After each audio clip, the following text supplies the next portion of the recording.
Hello guys, কেমন আছেন সবাই? আশা করছি সবাই ভালো আছেন। তো আজকে আমি এলাম ঘুরতে ঘুরতে, আজকে নদীর পাড়ে আইলাম। তো নদীর পাড়ে ফিল্ডটা কীরকম আপনাদেরকে আমি দেখাবো। তো দেখতেই পাচ্ছেন, এই যে এই যে দেখেন, এটা হলো জাই গাছ, এটারে কয় জাই গাছ। আর এই যে দেখেন, এখানে টিন পরে রয়েছে। এই টিনখানা বহুত তার মানে ধরিয়া এসালে এখানে ঘর বাড়ি ভেঙে গেছে। গাইস মানে নদীর পাড়ের ফিল্ডটা বহুত ভালো আর দেখবা লাগা। দেখেন এই যে এখানকার গরু, নদীর পাড়ে গরু গোসল দিয়ে থিছে, দেখতে পাচ্ছেন কিরকম বড় বড় গরু। আর দেখতে পাচ্ছেন এই যে নদীতে এখন পানি নাই, এখন কেন বানপানির সময় না, কয়েকদিন পরে বানপানি হবো, সেই সময় বহুত পানি হবো। তো দেখতেই পাচ্ছেন এই যে দেখেন সেলো নাও। সবচেয়ে কথার বিষয় হলো নাওটা বহুত ভালো লাগছে। দেখেন এই নাওটা বর্তমান মানুষ নাই, না এরা খারিয়া রয়েছে।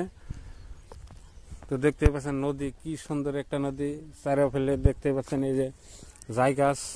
এটা কোন আমার বাসায় আমি জাই গাছ করি, যদি কোনো মাসে যদি এরা নাম জানেন তাহলে কমেন্টের মাধ্যমে জানিয়ে দিবেন। তো দেখতে পাচ্ছেন কিরকম বড় একটা নদী। এই নদীটা হইল মহাসরা টু আন্ডাভাঙ্গা গেছে, এই নদীটা মহাসরা টু আন্ডাভাঙ্গা। আর দেখেন নদী ভাঙ্গা যাব দেখে ওই যে বাঁশ দিয়ে মানে বেড়া দিছে, তো দেখতে পাচ্ছেন। আর এই মধ্যে মধ্যে বাঁশ গাড়া, মানে এই বাঁশের হইলো আপনার।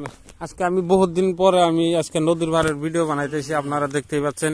তো জায়গায় জায়গায় ওই যে দেখেন চর পড়ছে, জায়গায় জায়গায় চর পড়ছে, জায়গায় জায়গায় পানি আছে। তো কিছুদিন আর 1 মাস পরে এই নদীটা অলরেডি ফুল হয়ে যাবো গা।